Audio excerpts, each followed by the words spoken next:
I suspected that there was something going on. There was a friendship forming that I thought was perhaps inappropriate for a married woman and a single guy, particularly when this single guy was actually a friend of ours as well. So I actually confronted them both initially, independently. And they both convinced me that nothing was happening. It was just a close friendship. They shared humour, a combination of things. And it was a bit more like a brother-sister type relationship. And I trusted them, and I chose to believe them, and that was fine. And then a few more months went by, and it became more and more apparent to me that this did seem to be moving further in one direction. It was like baby steps were being taken a little bit each day at a time, and certain boundaries were certainly being pushed up against, but I didn't have any hard evidence. So there was probably 6 months of pretty devastating paranoia. In a lot of ways, that was probably the worst part of the whole process, because that's the bit where I really, truly felt alone. I wasn't talking to anybody about it. When I was challenging my wife, it was often being met with either some form of stonewalling or maybe a bit of gaslighting or just denial, basically. Would you say that she would become defensive? Oh, very much so, yeah. And I mean, that wasn't particularly unusual for her anyway. So there was an element. It wasn't like there was a massive character change. There were things, of course, that I noticed, just little details, which don't mean anything in the context as we're talking about it now. But when you've lived with someone for 12 years at that point, we've been married for 8, even the tiniest changes in behavior become really obvious, or at least it seems really obvious. And again, there's a risk of allowing our own independent cognitive bias to reinforce that belief, to only see the things that make the fact that I think she's being unfaithful true.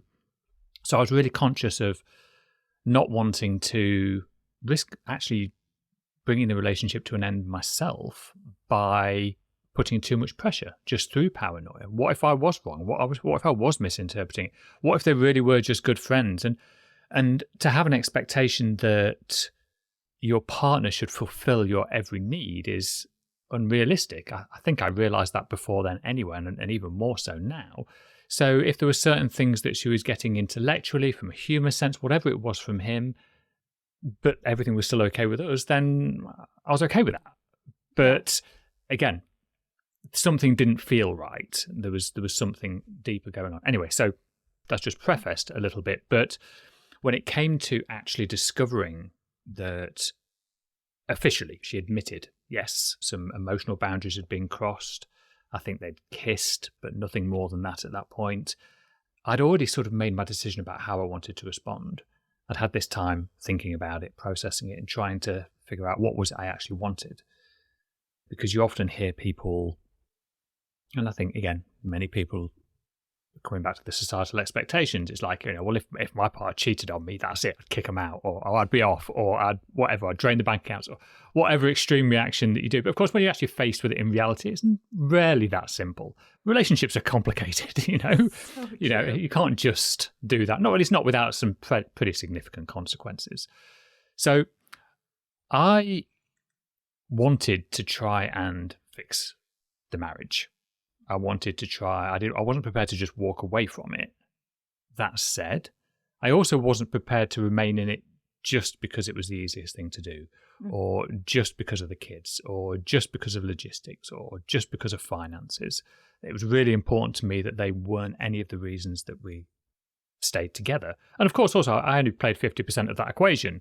Even though I wanted to, it still needed her to want to as well. And if she were to want to, then I needed her to cut him out of our lives. That was definitely a definitive marker or line boundary that I wasn't prepared to allow. And ultimately, over a course of several weeks, this decision, it wasn't really being made.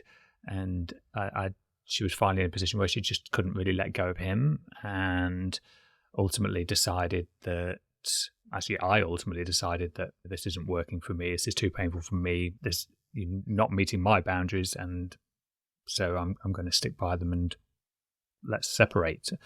And then that's exactly what we did. And then we moved towards divorce. So that's where it was. Was she doing anything helpful to you during this time that allowed you to process things in a way that put yourself at the forefront of your own decision making? So prior to me actually making the decision, you mean? Mm-hmm. No, really not. What could she have done? What could she have done that would have been helpful? In all honesty, in that particular period of time, she was not the greatest human being. It was incredibly challenging. In terms of what she could have done, I mean, hindsight's a wonderful thing, but speak to somebody else other than him about it. Mm-hmm. Her only confidant in that situation was him. Yeah. Which it's a silo. Of course, it creates a silo, and it has only the intentions of the two individuals involved. Exactly, and they're just reinforcing each other's beliefs. Of course they are, and it feels great. I get it. Yeah. There were so many things, and it's not like I was being told that I was a terrible husband, or it was all because of me, or this, that, or the other. It was an abusive relationship. There was just none of that. It's actually, I still love you. I'm just not in love with you anymore. And of course, we had 2 young kids. We were both working full time. It was challenging. But I think I just accepted that part of my life. That's just what I thought it was supposed to be like. And I think that she had made some shift at some point in the past that had started to separate. And I'm not entirely sure she was aware of it. And I certainly wasn't aware of it. And it got so far down that path that eventually the boundaries were crossed, and it's very hard to come back from. I don't think any of these things happen overnight. No. So she, I think, had, it would have been better if she'd spoken to other people. Yeah. I think during that time, at the very least, either professional or friends or family or anything. But really, it was just bounced between me and him. And I tried to be as unbiased as I could.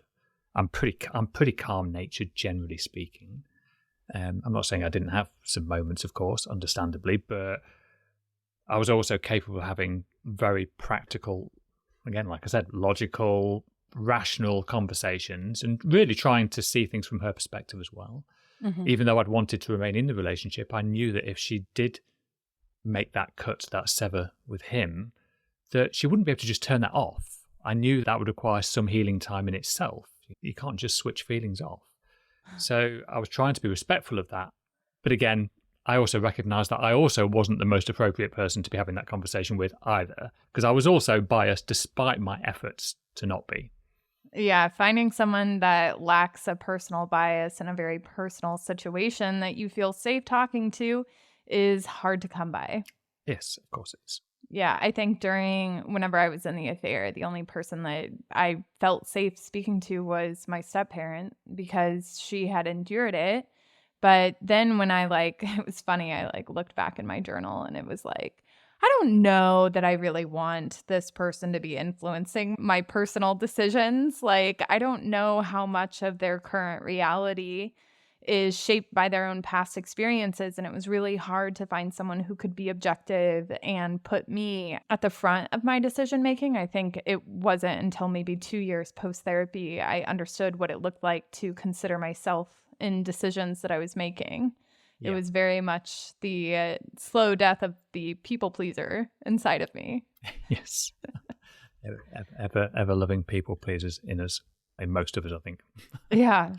Luke, you had done a TikTok a while ago that really resonated with me in the sense that I think a lot of my listeners don't understand this piece, but you had said that one of the surprising ways that you had felt after the betrayal was that you resented your children. Can you expand a little bit more on that? Yeah, sure. Once we'd made the decision to separate and divorce, it wasn't a case of me just parting ways physically on the spot. There was some time taken. So we still lived together for a little while and formed a bit of a routine with the kids. We tried to start that routine right from the word go, so that even though we were still living in the same house, we were having these, I think it's called a nesting arrangement. That's what people refer to it as now. I didn't know that at the time, but that's essentially what we were doing that. So it was sort of like, I'd go and she'd look after the kids and have the house and the duties, and then I'd come back and so on. We'd swap that. So when I did move out, and which is what ended up happening, that routine was already in place. So that had all been going on, and I thought that I was okay. It was a difficult emotional time, but when I actually moved out, of course, that was an incredibly painful time. I remember the day that I left, and she basically bought me out. So she bought me out of the house, and obviously she needed all the furniture and stuff for the house. So she basically just bought me out in that sense. So actually, on the day I left, I was able to get everything I owned into one car journey, which was actually quite depressing.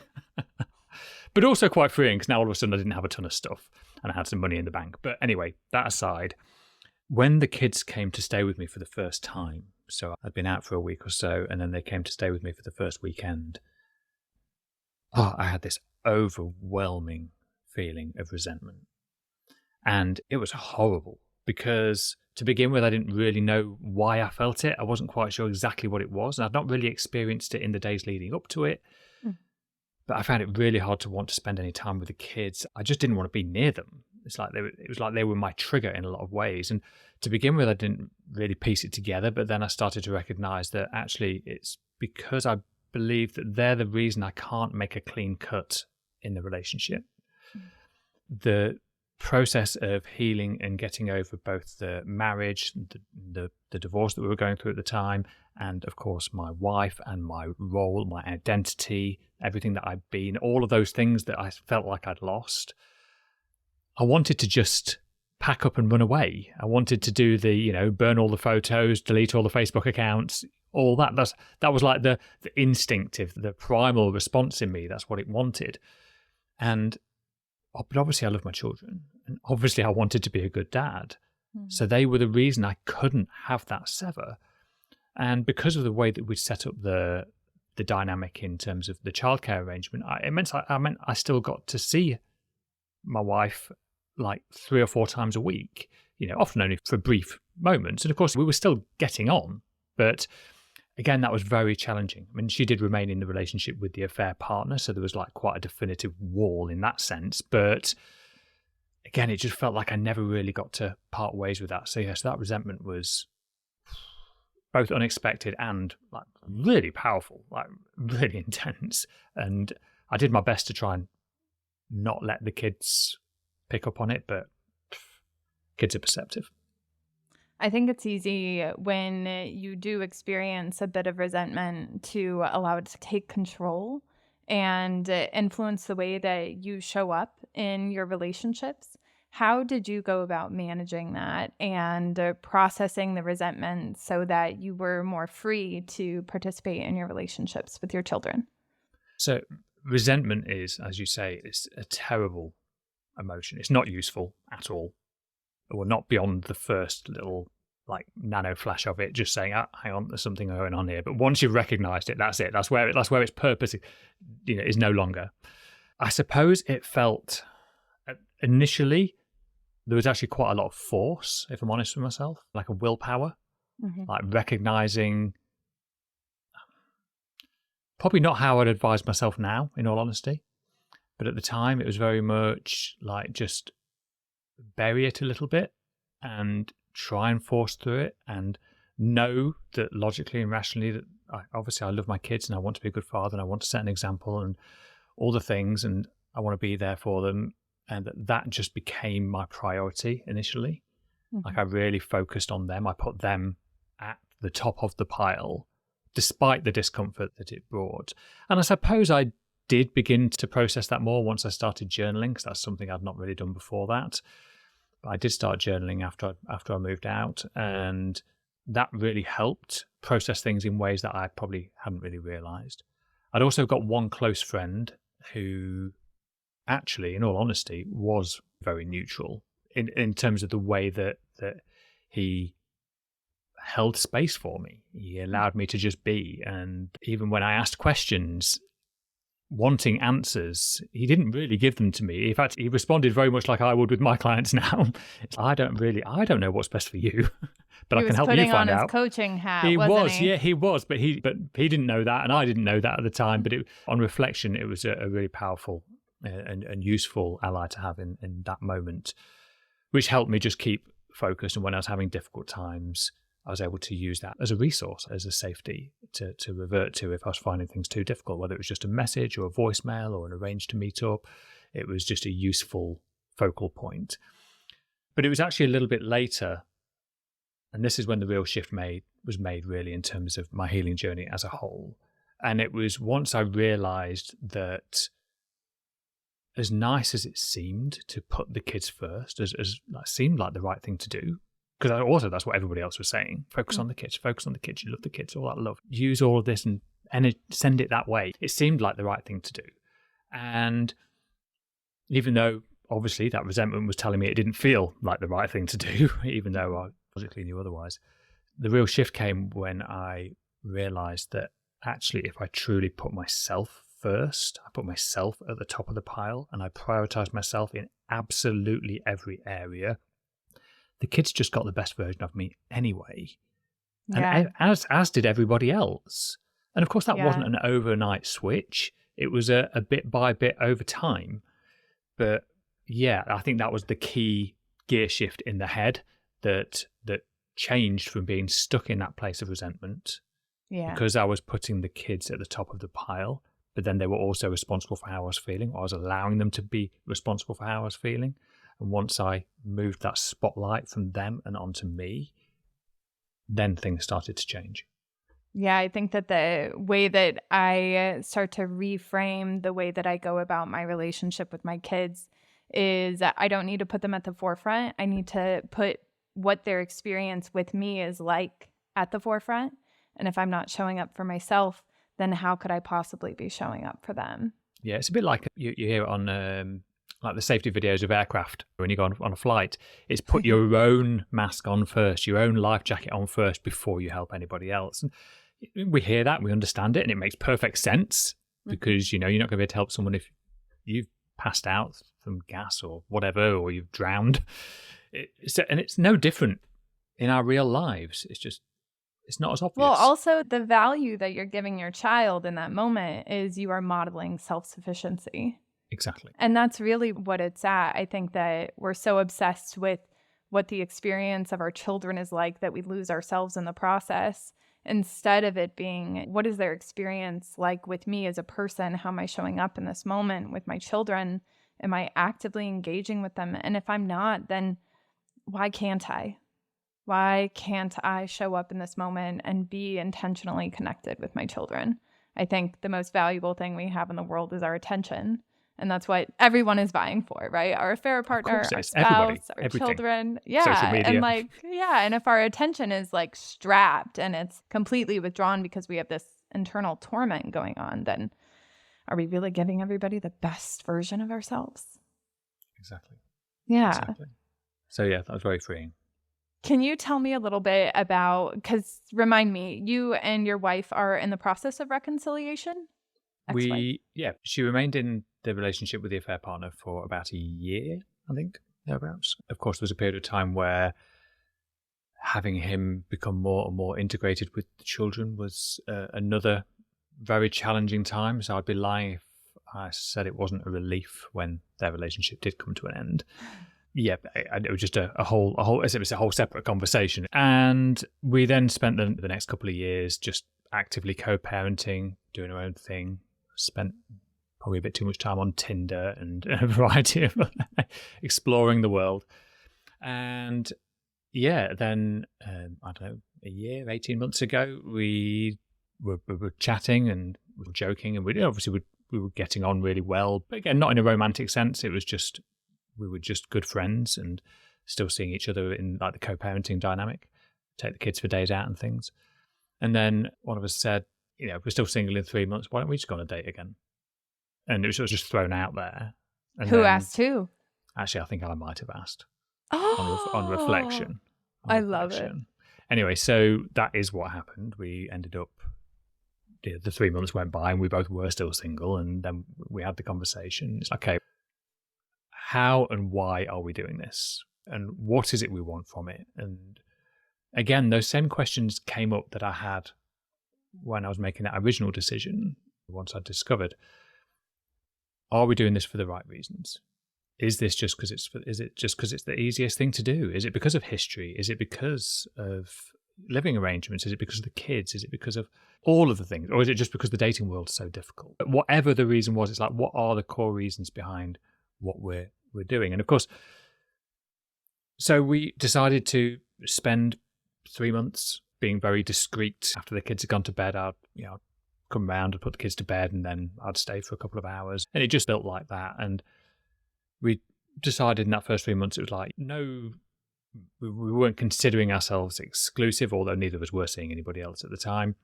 Mm-hmm. And it was just, let's just see if there's something there. Let's see if there is something, or whether, because by this point she'd gone through her healing journey, I'd obviously gone through mine. We were both actually quite different people in a lot of ways.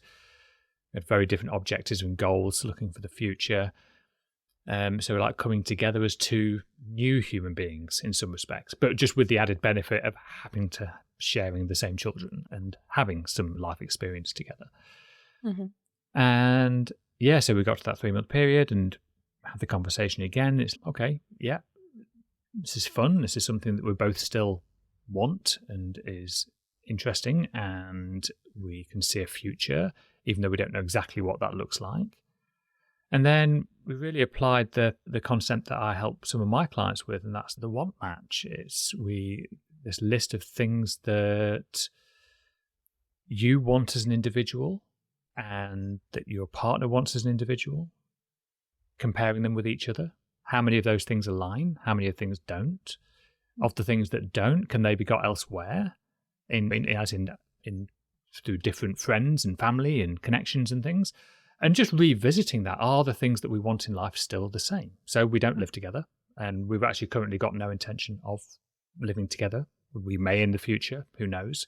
But right now, the dynamic and the setup works quite nicely. We both quite like our own time. We both like our time together as a couple, and we both like our time together as a family.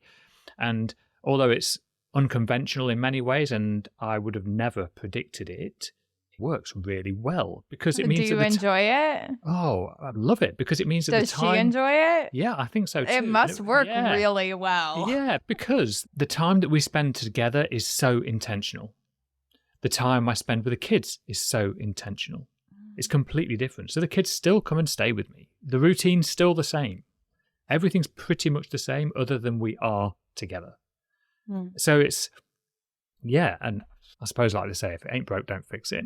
But it's more a case of we just keep communicating. And that was really the difference between... Sounds like you guys were able to align your intentions. Yeah, and I think just communicating them better. I think many people get into relationships, we go through that honeymoon phase, and there's a lot of people pleasing going on, and we're maybe not laying out our true core desires quite in the way that we perhaps should. I think that's often the case. Often we'll see faults and flaws in our partner, and deep inside we're thinking, oh yeah, but after we've been together, that'll change, or this will change, or that'll change. And you're not really truly embracing the fact that actually this human being is going to act however he or she wants and may never change. It may just be that person. And I think one of the big shifts for me was, and this probably even before we got divorced, but I spent a lot of the early years being quite frustrated by the fact that she didn't process emotions the same way that I did. We didn't deal with conflict in the same way. I wanted to solve the problem there and then, and she was very much a processor, take time, come back to it later, tomorrow, whatever. And as long as my expectation was believing that she should be different, then I was in constant discomfort. But the moment I genuinely realized, actually, this is just my expectation. She can be whoever she wants, and I get to love her or not either way. Mm-hmm. Then all of a sudden that expectation's gone and the frustration's gone. And now, of course, there are times where she doesn't want to deal with it in the moment. But rather than me then getting frustrated and becoming passive aggressive or doing any of the other things that could increase the heat, let's say, in the moment, it's cool. That's just who she is. Why am I trying to make us be something that she isn't? And why would I even want to? Is the question. Why would I even want to? Oh, you really are an elevated soul, aren't you? Yes. An evolved, elevated soul. I love this conversation. So I have another question for you. Tell me, what do you think the source is of individual frustration? Expectation and it not being met. It all comes down to what we think. Anything in life at all, it's all about what we expect from it. And the problem is then we're then reliant on that thing to show up in the way that aligns with that expectation. And it really doesn't matter what it is. It's a bit like someone tells you that the latest Marvel movie is great. And then you're really hyped up for it. You go for it. Your expectations were high, but it doesn't meet them. So you feel disappointed. Whereas somebody else might have told you, actually, oh God, that Marvel movie is an absolute load of trash. You think, oh, so you go to the cinema one day and there's nothing else on. The only thing's on that Marvel movie, but I know, but everyone said how rubbish it is. Oh, well, I'll go anyway. I've got nothing to do. I've got a spare afternoon. Best film I've ever seen. And again, it's all because relative to the expectation that you went in, completely controls your experience. And isn't that interesting that I love the analogy that you just used, because it really does a great job at depicting how other people's experiences are projected onto us in order to derive our own expectation, which gets to the meat of whose opinion do you carry around, your own or everybody else's? Exactly. Yeah. Whose opinion is it? And of course, it's interesting. We think about beliefs, which is where our core opinions are stored, if you like. But of course, those beliefs have just come from witnessing something and thinking something over and over and over again till the point that it's become stored. And then when we see a situation, something happens, our brain immediately delivers this belief, which we think is true. We think it's fact. How dare you say that's not true? But actually, it's recognizing that all of those things are optional. We really do get to pick and choose and question, and you can keep them and you can chuck them away. Do what you want with it. I love to do a good brain dump every now and then, and it's one of the analogies I use with my clients right at the beginning. It's you've got a cupboard or a drawer, and it's not a new analogy by any stretch of the imagination. If you've got a cupboard or drawer in your kitchen or your bedroom or whatever it is that's just full of junk, and you want to sort it out. So you open it up, and the first thing you do is you start picking all this stuff out. And there's some stuff that you've not seen it in 10 years. Or like in the food cupboard, you've got a tin of food in there that's 15 years out of date.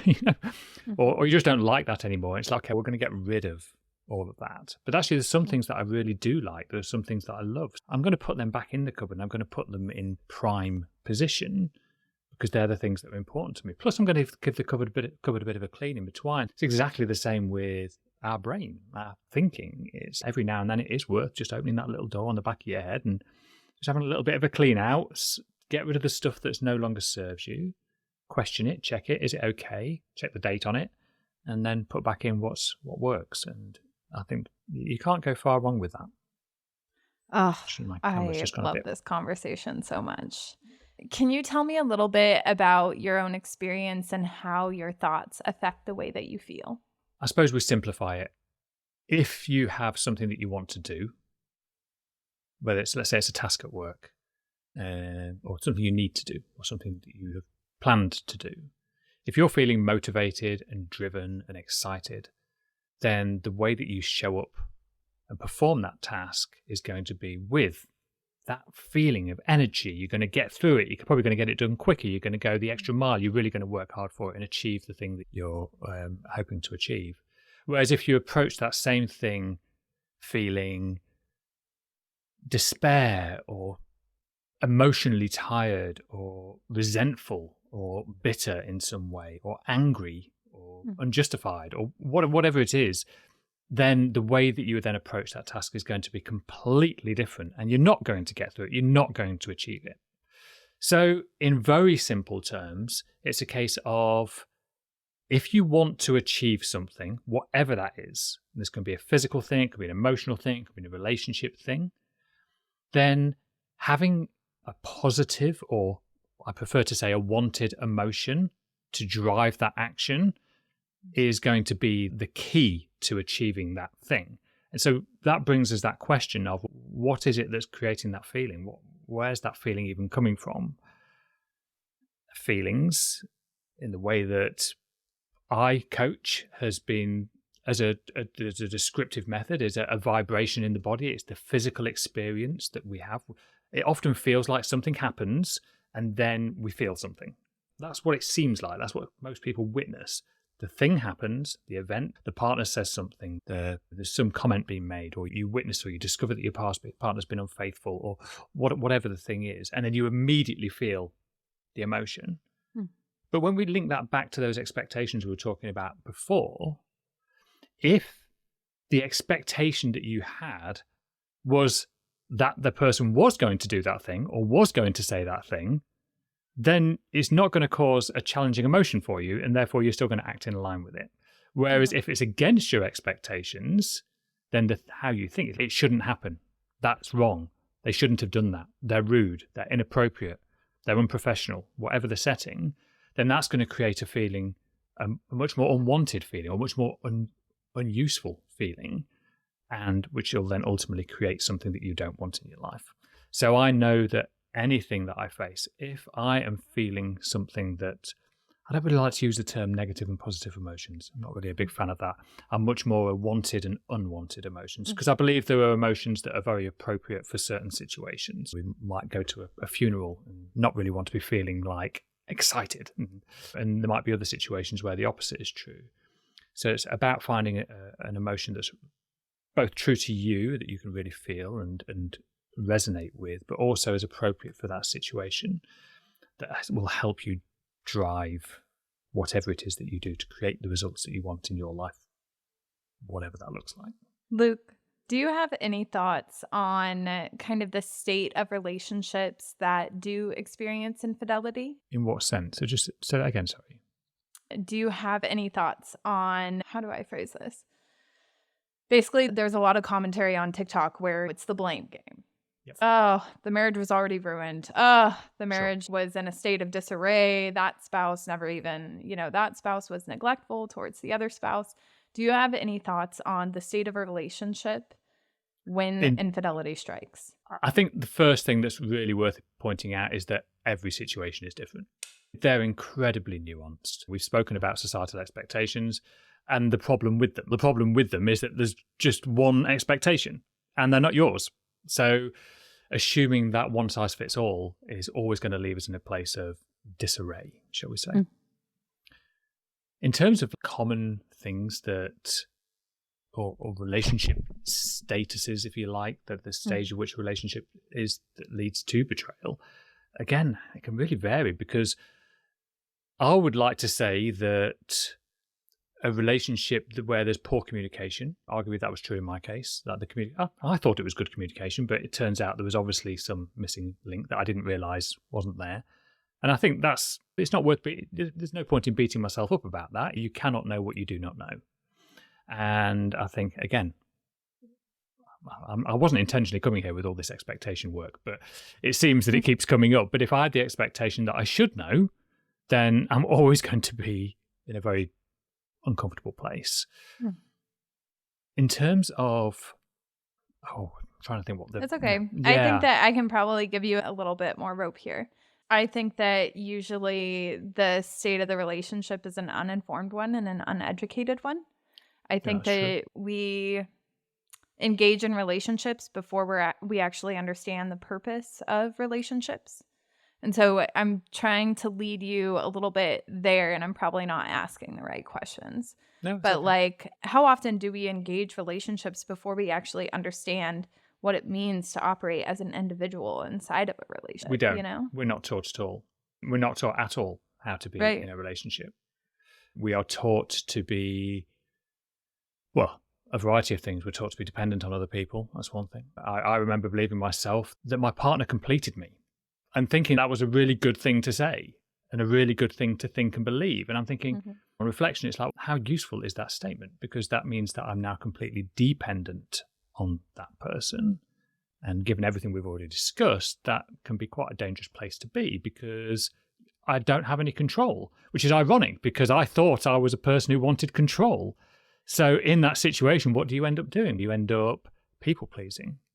And when we're people-pleasing, we're usually lying, we're usually manipulating, it doesn't feel that way. We think like we're trying to satisfied. But all we're actually trying to do is to tweak the situation so that it makes us feel better. Even at our own expense, in fact, usually at our own expense, but it's completely like non-apparent in the moment or in the time. So no, I think the education system fails relationships.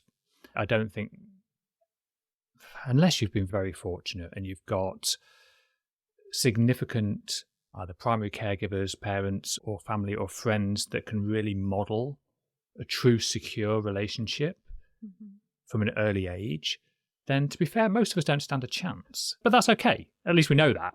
It's okay.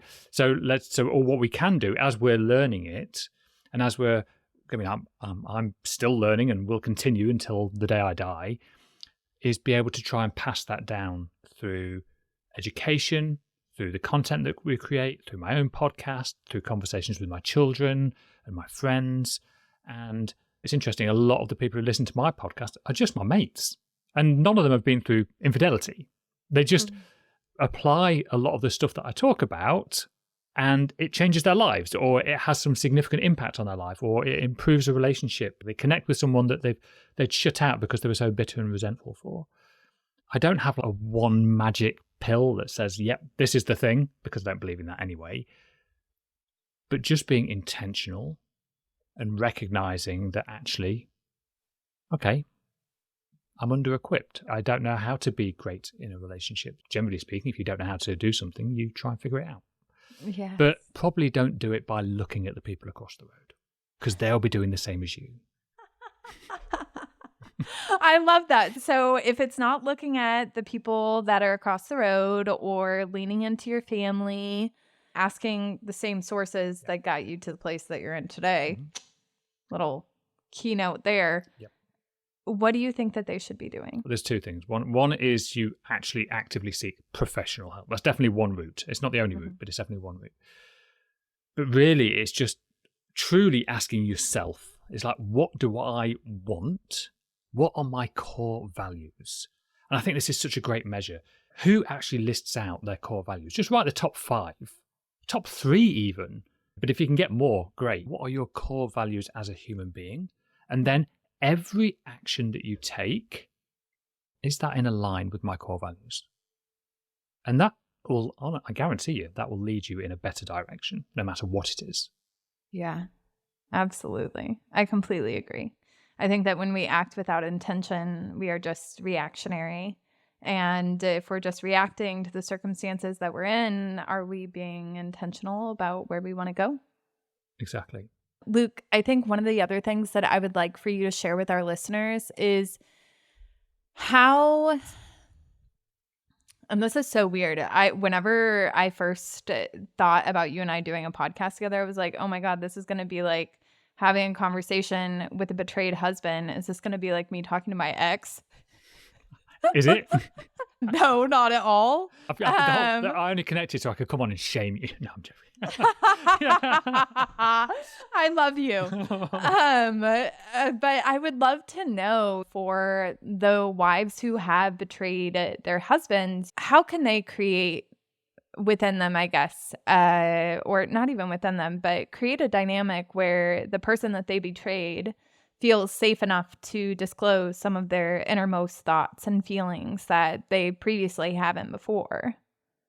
Or do you call her your wife or your ex-wife? It's a very confusing one. We have this conversation all the time. We've got no idea what to call each other, because obviously we are no longer married. Yeah. And so I'll say your significant other. Yeah, my partner. Let's go with partner. Okay. But then I say partner and everyone thinks it's a guy. And it's like, but no, it's ex-wife. How did your partner who betrayed you get you to trust her again? She didn't. No. Why would she be responsible for my ability to trust? So, I mean, okay. No, I mean, joking aside. Well, I'm not joking, actually. I'm not joking, no. Of course. If somebody is going to... Well, what is trust? Trust is one person's belief that somebody will act or behave in a way that we anticipate. But it's also very much about being vulnerable yourself to risk being wrong, to risk getting it wrong. You're always leaving that door open to the possibility that you might have got it wrong. If you believe 100% that you trust your partner, like 100%, there's absolutely no way that they would ever do something to betray me, then unlucky, you're going to get hurt. Because we're humans. People do not do things. Listen, whoever is listening to this right now, I'm talking to you right now, there is just no way that you can even trust yourself completely. There's always going to be times where you don't act in line with your own expectations. So the likelihood that somebody else is going to it's never going to happen, So again, coming back to that expectation thing again. That said, of course, there are certain behaviors that people will take that will increase or decrease the likelihood that you could rebuild trust. Of course, trust is built over time, and it is also built using repetitive positive reinforcement, if you like. So if someone shows up in a particular way consistently, doesn't mean all the time, it doesn't mean 100%, but consistently they show up above some predetermined level that you're going to make up in your own mind, then that's going to increase the likelihood that you can trust that particular behavior or action. It's no different to me getting up in the morning and going to brush my teeth and turning the tap on and trusting that water will come out of the tap, or the faucet, as you would call it in the States, and trusting that water would come out. I'm pretty confident when I go tomorrow morning and turn the water on that it'll come out and I'll be able to brush my teeth. But for me to be completely blind to the possibility that one day it might not, because there's some water repairs work going on down the road, the reality is it could happen. It may not pour. So again, just being open to that is actually quite freeing in itself. I think when we're trying to fit a perfect box, it never quite fits. It just doesn't quite slot in right. It's not like when you get an iPhone and you lift the box and it slides out perfectly. It's the perfect fit box. It's like, well, reality in life isn't like that. There are no perfect fit boxes.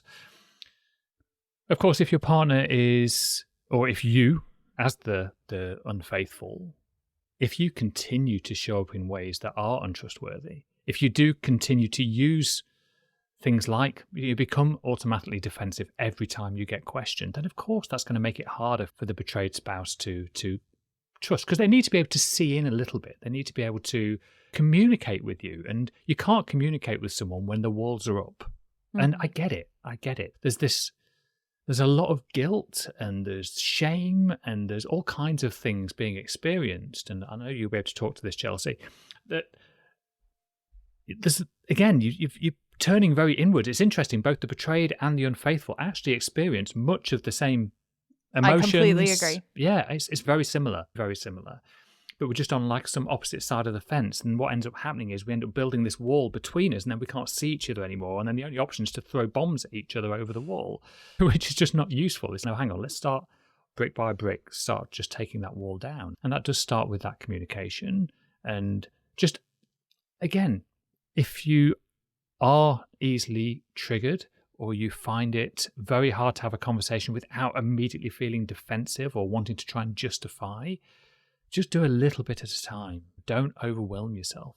Set yourself clear boundaries. If a conversation goes to a point where you're feeling that emotion build up to the point where you feel like you can't control it and you're going to react and do something that you later regret, then just buy yourself a bit of time. Yeah. Just say, hey, I'm just not in the right space here. I need to just give myself 5 minutes, and build that up over time. Rome wasn't built in a day, and the same is true. But I think just having that, knowing that channel of communication exists, makes a massive difference. Definitely. If I actually don't know probably anywhere near as much information about the affair as some people would like to know about the affair, but I know that the door is open, should I? And that's enough for me. Obviously, I know certain things, but I don't need to know all the details. I can't see how it could possibly help me. Yeah, people often ask me how much of the truth do I need to share with the betrayed partner?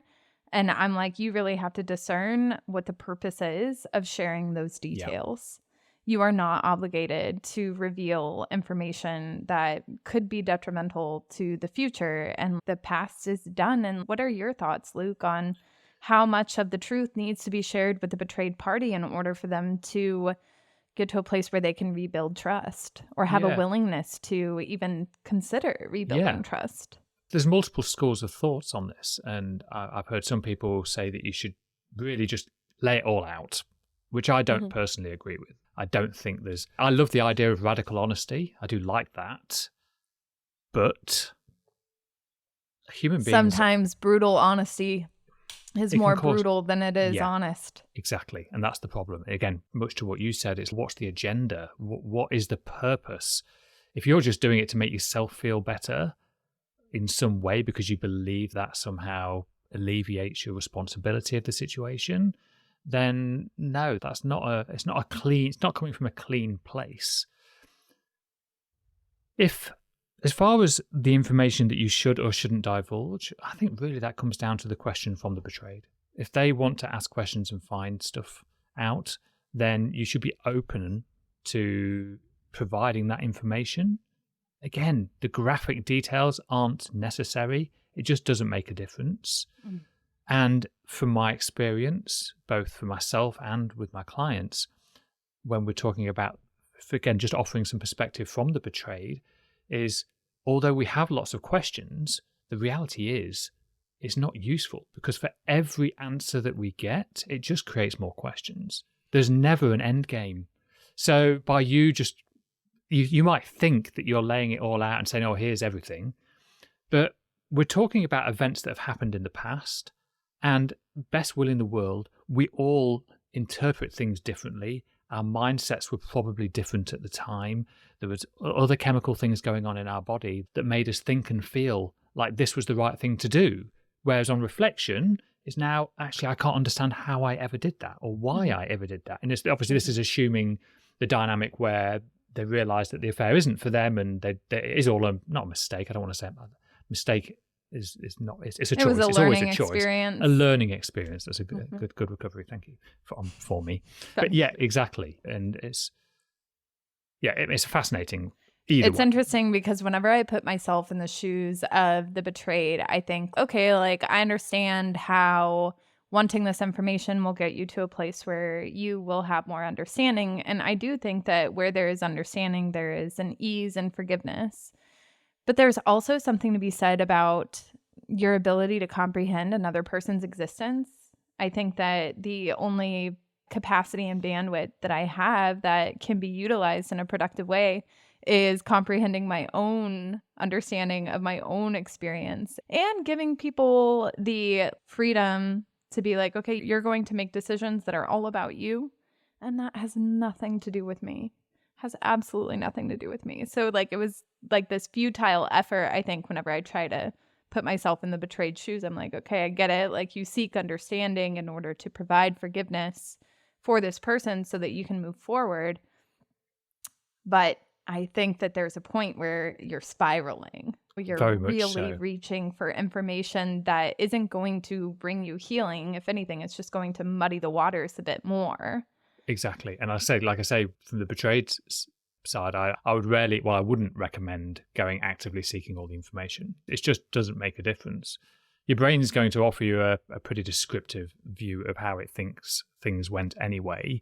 And by having somebody try and offer you some information that somehow either contradicts that or reinforces it, honestly, it just doesn't fix it. People think it does, and I have clients where the affair happened 30 years ago. Yeah. And they still don't feel like they've got the answers. As long as you are waiting for the answers, then that will continue to be forever. And the answers don't really exist. Not really, because they're just an interpretation of the moment. Yeah. Which is difficult to accept. I'm not saying it's easy, but just recognizing that and starting to ease Answer it for yourself, really, don't you think? Yeah, absolutely. Here's a question that I get on my TikTok quite a bit, and I don't think that I can answer it for everybody, but I'd love to hear your response, or like what you think the response could be. And the question I get a lot is, how could you do that to someone you love? Well, it's interesting because I would have thought that you'd be able to answer that question better than I. I really want to hear yours. Everyone's sick of hearing me talk. Sure, fair enough. Okay, every conversation I've had, in fact, every situation that I have been involved in any way, shape, or form regarding betrayal, it's never about you. It's never about the betrayed. Not really. Because even when it is about the betrayed, i.e. the unfaithful partner has sought something elsewhere because their husband or their wife isn't meeting whatever needs or expectations. Again, based on everything we've discussed, they were their expectations. It was the unfaithful's expectations, not necessarily the behavior.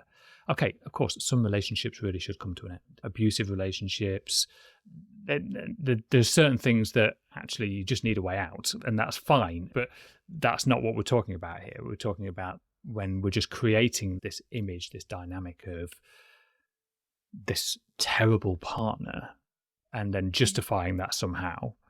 It's never really about the betrayed spouse. At least I don't believe it is. The only exception is, no, even that's not true. I was going to say in like revenge affairs, but no, it's not. I'm sorry. There's no valid justification for infidelity, everybody. No, there isn't. No. Oh, no, definitely not. No, sorry. But there's some interesting things that go on when that does happen. And obviously, I think the experience of infidelity really teaches you a lot about expectations, disappointment, and relationships in general. I think that I didn't understand the purpose of a relationship until I was in my early 30s. And now I'm in my mid 30s, which hasn't been that long. So it's been a while. But yeah, whenever I get that question of how could you do that to somebody you love, I'm like, I don't think you're hearing me.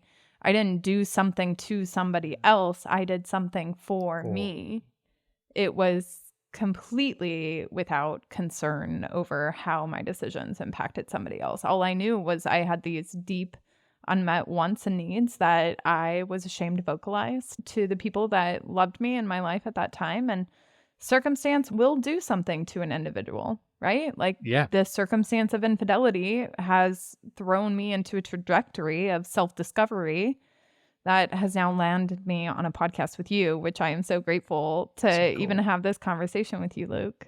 Is there anything that you would like to share with the listeners as far as what you're doing now and how you're educating and informing others? Yeah, first of all, just to sort of come off the back of that, actually, my wife having an affair is probably the best thing that ever happened to me, for so many reasons. And I choose to see it that way because I've taken every opportunity that has come my way and run with it rather than feeling restricted based on other people's ideas of what should be or what shouldn't be. In terms of me, so I work predominantly with people one-to-one. I am launching a group program in the new year. I have a podcast myself, After the Affair, and I, much like this, talk about everything to do with infidelity. The messages to anybody who's experienced betrayal, ultimately. Yeah. And I'm on a variety of, probably too many social media platforms, and I'm not sure I do quite as good a job as you do. Oh, stop it. You do a better job. Stop it right now. It's funny, whenever I saw the name of your podcast, that was one of the names that I was considering because I was like, there's such an experience in life that's so neglected. Like you can find lots of content and resources for healing your marriage, like The Courage to Stay by Dr. Kathy Nickerson. And I'm like, why aren't we talking about the individual experience? Like, why are we still so hyper-focused on the reconciliation of the relationship rather than the reconciliation of self within the individuals, which would provide you with a flourishing relationship? Exactly. Yeah. And I was like, should I call it After the Affair? Should I call it During the Affair? Because my content is so focused on the individual experience of all the different roles, And I think before we go, I would love to hear your thoughts on children impacted by infidelity and how they can be best supported in it. Yeah, so it's almost impossible for children not to be impacted in some way, shape or form. It's tempting to believe that we can wrap them up in cotton wool and protect them from all of the harms of grown-up behavior. But the reality is kids are very perceptive, and they see things and they notice things and they sense things, even when you're really trying for that not to be the case. I have tried very hard I say hard, it makes it sound like a chore. It's not a chore. I love doing it, but to try and offer my children just space to feel and to explore their thoughts and just really, just be there for them no matter what. There's no right or wrong way to feel in any given situation. So it's not really, because the kids themselves at the minute, they're not really aware. They don't know what infidelity is. They're not of an age that really understands that. And also there's no immediate utility in them being aware of that. Of course, that will, I'm sure, come out just based on the work that I do at some point in the future. And if they have thoughts and feelings about that, then just creating a safe space for them to allow that to happen and validating them. I think that as parents, we're so quick to want to control the experience of our children. Very much so. Yeah. And then if you validate them in it, then you can actually understand their experience and you can actually provide for them in a way that helps them cope rather than telling them not to feel a certain way or not to think. You know, like I remember going through quite a bit of therapy afterwards, and I would be like, but I'm supposed to feel this other way. And it coming out that was actually not true. I'm not supposed to feel any certain way. Like I feel what I feel. And, the meat of it is understanding why. 100%. So, yeah. I love that you have been able to move through this with such grace and the ability to put yourself first and be such a role model to your children and so many people who are looking to you, Luke, as they're in very difficult times in life. You're such a positive light for the world to see. I feel very honored to even have the opportunity. So yeah, I love it on every level. Yes, me too. Are there any last thoughts that you would like to share with listeners? Just anyone who's in the stickiness. Just to know that I think it can often feel like when we discover betrayal or we're experiencing it from the position of the unfaithful, that there's no way out. It's like this is the end in some way, like the end of something. But why can't it be the beginning? Why can't it be the start of something different, something new? And why is that a problem? I love you. You're so good. You're so good. You're an excellent coach. Luke, I hope this isn't the first time that we're on my podcast together. I would welcome a second opportunity to have a fully baked out conversation with you. Yeah, I'd love that. Thank you so much for being here. And I look forward to seeing what you produce in the future. Amazing. Thank you, Chelsea.